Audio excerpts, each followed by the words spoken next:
Okay, guys, we're back. I decided to restart the stream, and fortunately, the good news is that we will be able to do something about the network stuff starting this week. So if these problems persist, we're going to be able to start replacing equipment. And as usual, your contributions are appreciated, so we can actually accomplish that. Let me give you the address for that. It's patreon.com/metlab, so if you want to chip in for the router and modem budget, feel free to do that. But right now I'm seeing 0 dropped frames, so I think we're looking good, so we'll just press on until we see any further problems. So anyway, yeah, this is the 500 millibar heights and vorticity, and we haven't seen this in a while because this is not normally a chart we use in the summertime. This is what we use to track dynamics moving through the flow across the U.S. So prevailing westerlies, we get these embedded disturbances, and that's what we want to look at. So what do we have this evening? We've got one little system right there. Looks like it's just crossed Denver, Cheyenne, and coming up on Rapid City right there. So that right there is a shortwave trough. The area of upper level lift is going to be right ahead of that, and there's going to be a trailing area of subsidence right behind that. So these are the kind of systems we look at in the springtime for removing the cap. Looks like we got a larger system out in the western U.S. This is more of a kind of a medium scale wave extending all the way from Spokane all the way down to Northern California, and the area of upper lift is larger. So there it is over the Great Basin area. And we can see coming up in the Pacific another wave. That's several hundred miles offshore, but that's very important because as it enters the base of this trough here, this wave here can start amplifying and become larger. So this is something that we would watch over the next day or so. So a couple systems coming in.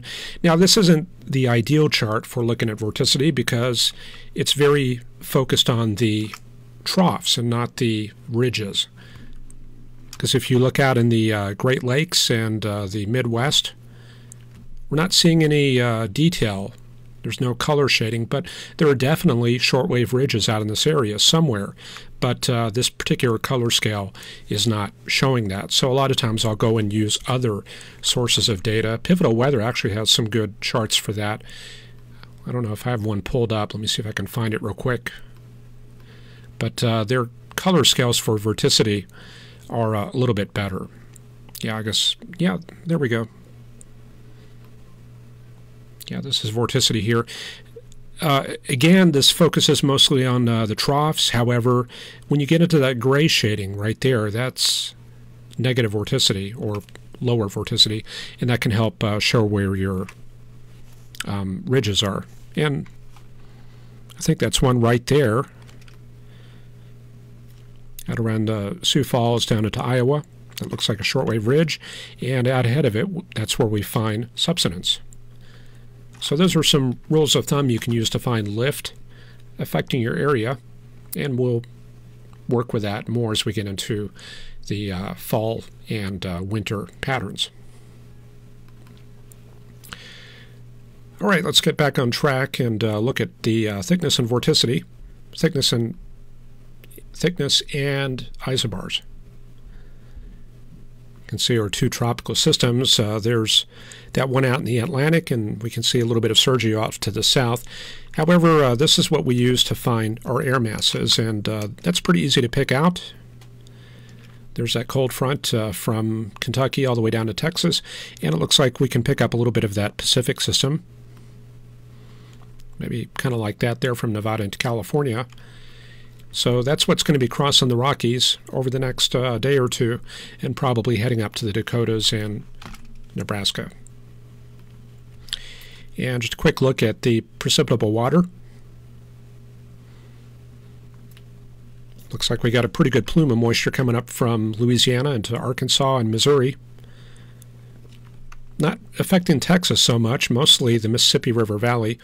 And looks like there's a little bit of overrunning across the frontal boundary, so probably a very cloudy pattern there in Missouri and Illinois there. But we're definitely drying out up in the Great Lakes area. Also, we're losing a lot of the moisture there in the Four Corners area as the monsoon starts shutting down. Let's take a look at the skew-t's. Maybe we'll tap in a little bit of that moisture, maybe take a look at the Jackson, Mississippi sounding. And this is what it looked like this morning. We can see dew points around 20 degrees Celsius, which is close to 70 Fahrenheit. Kind of keeping that value all the way up to about 2,000 or 3,000 feet, and then just kind of a slow tapering off of the moisture.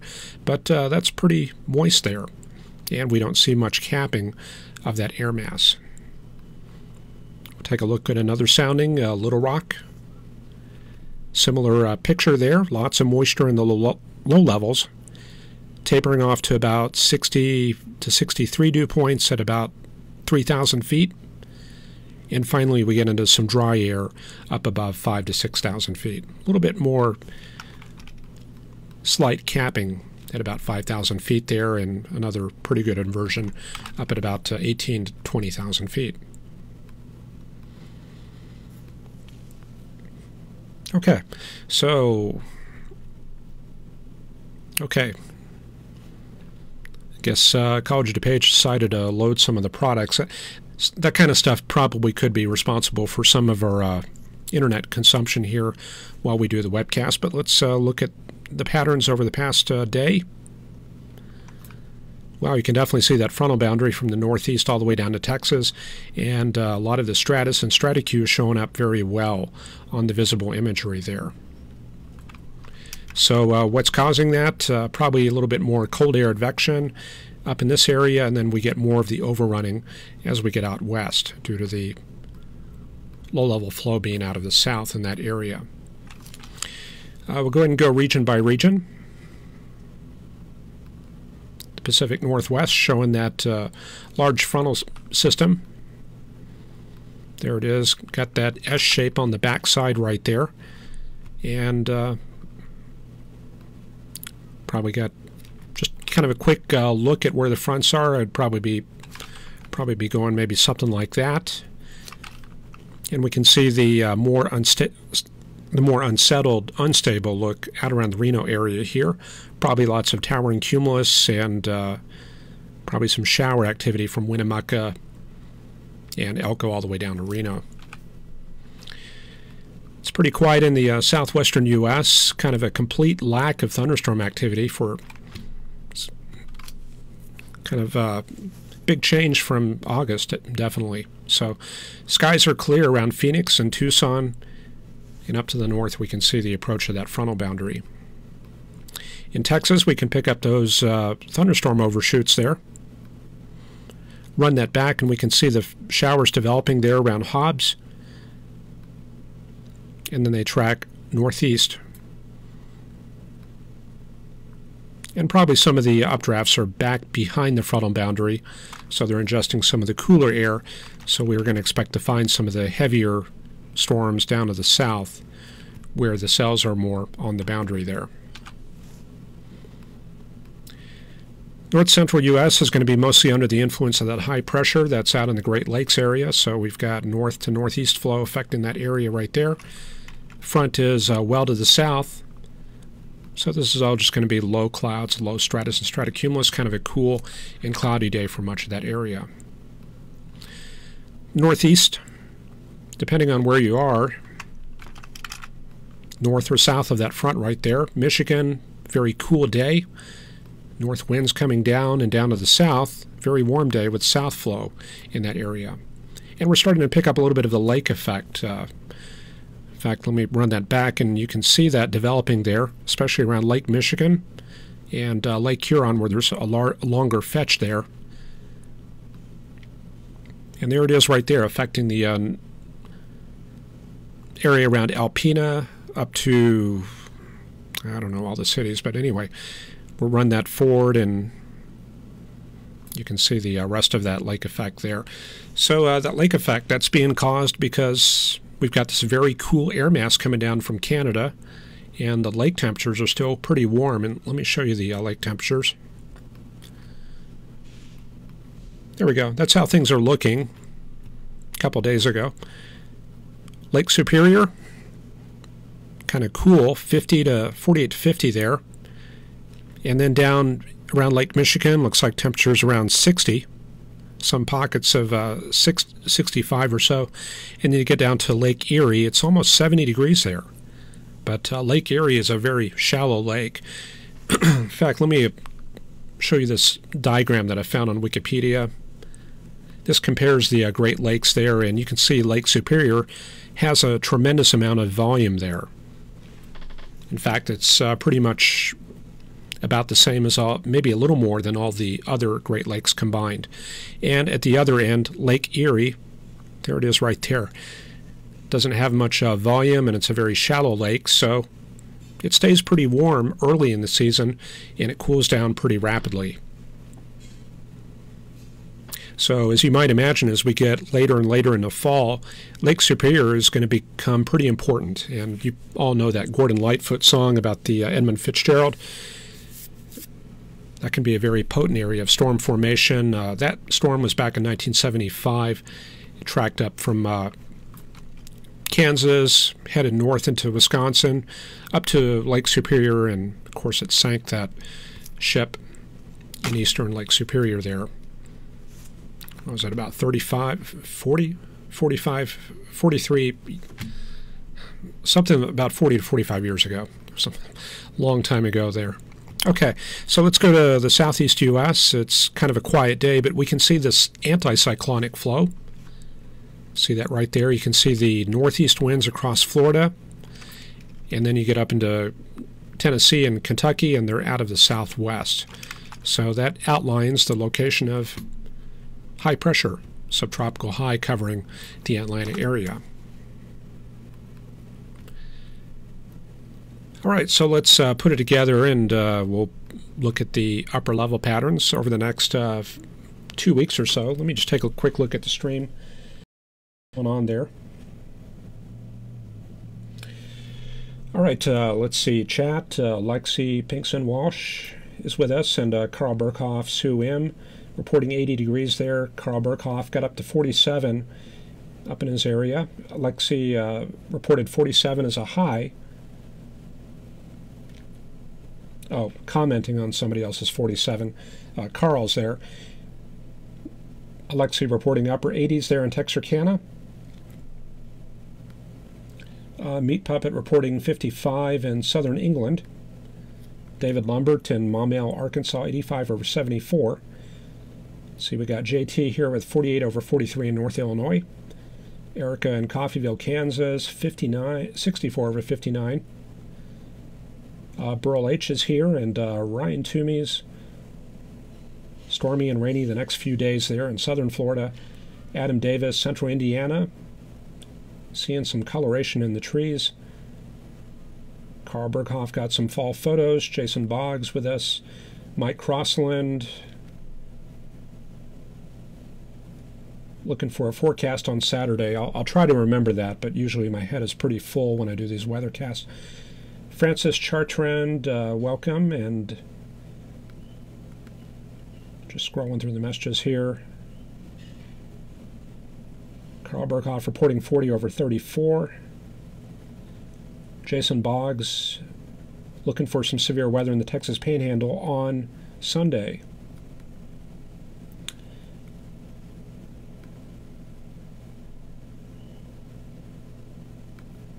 And Mike Estwick there in Denver, 63 degrees with a high of 76. Okay, so what we're looking at here is kind of like the hemispheric upper level pattern. So this kind of gives us the playbook of weather over the next couple weeks. We've got a little bit more of a zonal pattern right now. You can see that strong fetch of winds coming out of the Pacific. So Pacific systems are starting to become kind of important about now. Looks like we got about 3 lined up. But up to the north, we've got a blocking pattern. There's a omega block, and there's that Greek letter omega. High pressure north of the north slope of Alaska. That's been locked in for the past 4 or 5 days, and that's helping to protect this Hudson Bay vortex pattern. That's actually a low there, which in turn is blasting all that cold air into the Great Lakes and the northeast U.S. So there'll probably be at least a few more days of that, and then we'll see what happens after that. So anyway, a couple good troughs coming inland. We've got that one that we talked about there in Washington, Oregon, and California, and then that other one moving through Colorado. And yeah, there it is right there. That's the current chart heading through the Denver area. And let's see, over the next few days, the major trough out west makes its way across the Great Basin area. And we can see that moving into the Great Plains starting around Friday and Saturday. So that'll be affecting weather in that area. And then we've got this tail end that'll be approaching Texas over the weekend. And let's see what happens with that. Very slow moving trough, but it looks like that does emerge Saturday night. So yeah, that probably will produce a few thunderstorms in West Texas there. And we got to keep in mind it's not triggering the storms, but it's actually removing any capping in that area. And it's also helping to increase the lapse rate, making things more unstable. So even these really subtle troughs can be very important. Now, take a look in California. There's this very strong jet max digging down through that area. Jet max is going to be about right there. So California getting some weather this weekend. And with this jet max heading down the backside of that trough, that's going to that's got potential to affect the Four Corners area, Texas and Oklahoma. So we're going to be keeping a close eye on that right there. So running that forward, Monday and Tuesday, yeah, there's that jet max coming into the El Paso area Monday. So I think this is probably going to affect Texas mostly Monday night and Tuesday. So let's go up to Tuesday morning. It's kind of an elongated jet max, kind of like that, kind of curving around into Kansas. So it looks like the first effects will be in West Texas, and then we'll see what happens after that. Maybe some thunderstorms elsewhere in Texas on Tuesday afternoon. But look over here. Another jet max right there. That's a lot of energy coming down the backside. Okay, so obviously we've got more on the way. And here's that digging in right there, coming into Arizona for Wednesday. And looks like that affects Colorado, West Kansas, and maybe the Panhandles. So maybe some more storms for that area. Here comes the remnants of Sergio. You can see that coming into the Baja California area, so maybe some more rain for Arizona, New Mexico late next week. And then more troughing coming in. Here's 1, 2, and probably some more wet weather for the southern plains for next weekend and around the middle of the month. Yeah, it looks like more showers there for California.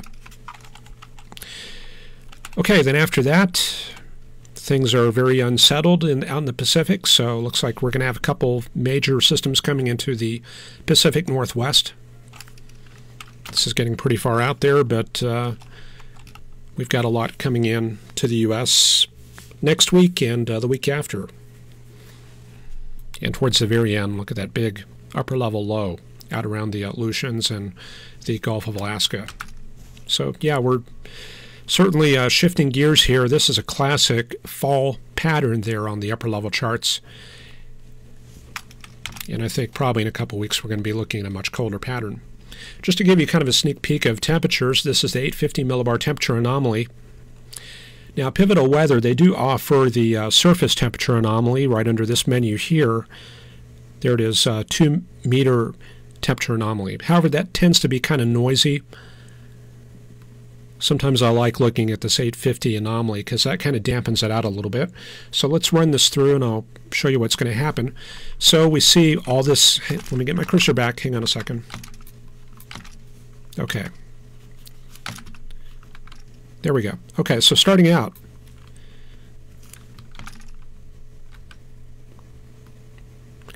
Looks like a pretty good chunk of cold air spreading southward.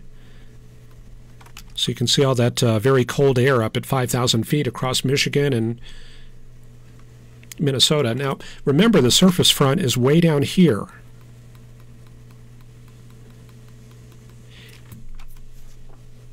So if we go north to Missouri, Kansas, It's a little bit warmer up at 850 millibars, and that's because the front at 850 is found further north. It's way up here. So we do got to kind of keep that in mind as we go through the charts. And the coldest of that air mass is located up in Manitoba and Saskatchewan right there. And yeah, look at that cutoff high up there in the Arctic where that omega block is. You can see how temperatures are much warmer in that area right there. This is all very warm air at 850 millibars. So if we run this forward, you can see that cold air doesn't make very much progress southward. Some of it slides southward over the weekend down into western Kansas, eastern Colorado, and maybe the Panhandles, but pretty quickly moderates. Looks like some more cold air coming in from the west right there with that system coming in from the southwestern states. So that pretty much outlines the front. So that's going to be heading towards the Texas and Oklahoma area. And that's kind of a Pacific system there. So we'll watch that as we go through next week. Here comes some more cold air southward towards the end of next week.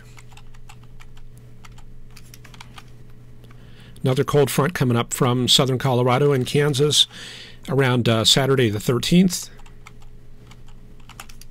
And it appears the cold front in the wake of that will probably actually make some progress southward. So it looks like around the 14th or 15th is when things will change for the southern U.S. And there it is. 850 high over Texas. That's part of the cold air mass, and we're driving a pretty strong north flow all the way down to the Gulf Coast. So yeah, 15th and 16th is when things are really going to start changing for the southern half of the U.S., east of the Rockies at least. And after that, we open up the Pacific and a couple of systems coming in from the west. And we get to the end of the run there. All right, so yeah, people like me will be able to save on their air conditioning bill pretty soon here. I'm looking forward to keeping things shut off. And that's about all I got there. All right, so let me just take a quick look at chat, see how things are going. Looks like our stream is hanging on just fine there.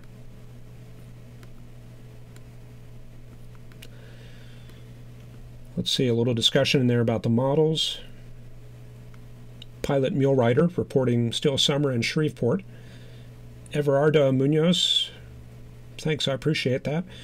Francis Chartrand reporting 52 over 41 in Windsor, Ontario.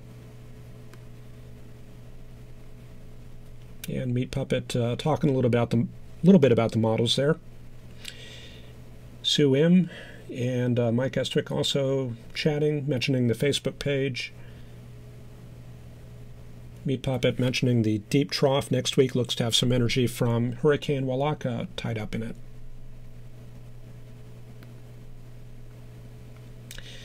Yeah, Mike Estwick mentioned an 850. Yeah, 850 millibar chart does become a problem in the higher terrain because the fact that you're intersecting the terrain. So 850 millibar isn't too useful west of the Rockies, but with a synoptic or hemispheric chart like we see here, it's probably good enough to analyze, you know, the temperature anomaly in that area. But obviously I wouldn't use it for any extended analysis like the SPC charts. In fact, let me see if I can find that.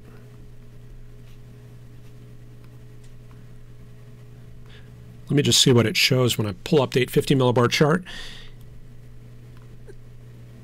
Yeah, there's a couple stations, Flagstaff right there, Grand Junction, and a couple stations in Wyoming. You can see they're reporting a pressure value at 850. Denver also reporting a pressure value, but no winds and no temperature. That's because the 850 millibar level is below the ground.